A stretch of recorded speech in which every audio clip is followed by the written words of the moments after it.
Hello, I'm Mariem Seleim, and as you've heard, I'll be talking about AI generated art. Now, I need you guys to take a look at those two photos and pay attention to their details. One of them is a scene from a movie made by an Oscar award winning animator, and the other one is a replica of the same scene made by ChatGPT's AI. Now, upon closer look, you can very distinctively tell which is which.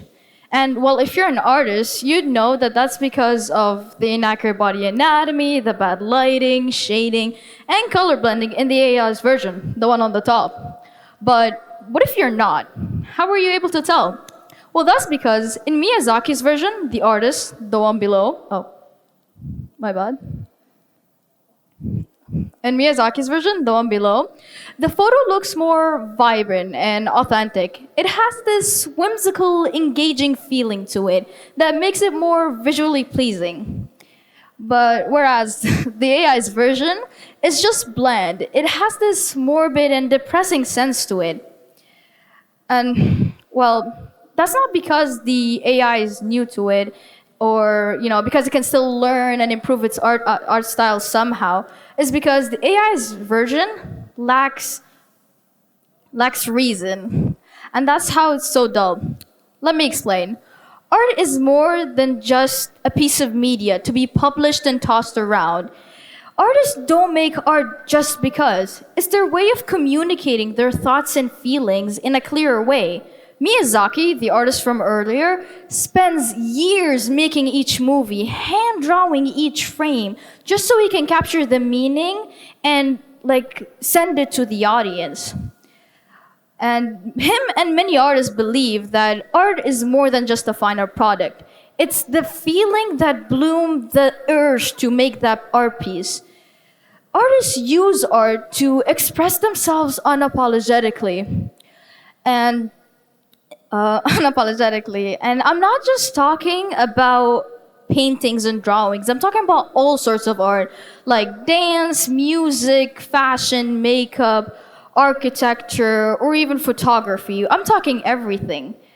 And in a society as intolerable as ours, we need art that speaks the emotions so it can help us connect with other people. AI doesn't just erase individuality by imitating mainstream art styles and, well, without their meaning. It also wipes out diversity and one's ability to feel and think for oneself. And those are the key elements of a dystopian society. And as of now, we're already on a bullet train heading towards one. So why add on to it when we could have a reversing effect? People might argue and say that art is a scarce talent and AI makes it more accessible. But that statement couldn't be more wrong because it implies two claims. Firstly, it implies that artists are born gifted, as if a toddler could play the guitar perfectly. I mean, I get it. Some artists are gifted. They have that raw talent that you can see from a young age. But how would that talent benefit them if they don't harness it through hard work and trial and error? It's their determination to make art that gives us the art that they created. It's the one that blooms their current art styles. Second thing it implies is that AI makes art more accessible, as if a phone and an internet connection is more accessible than a pencil and a mere piece of paper. It's not a matter of accessibility, but rather one of investment. Nowadays, people are less willing to invest their time and effort into making art. And that's the problem with nowadays' generation. Is that they don't nourish the artistic parts of their brains and souls. And that's why they're so out of touch with their emotions. And it's not like this problem hasn't been addressed before. I'm not the first one to address it. Artists and non-artists alike have been addressing this problem for over a decade now. And we all reach the same conclusion.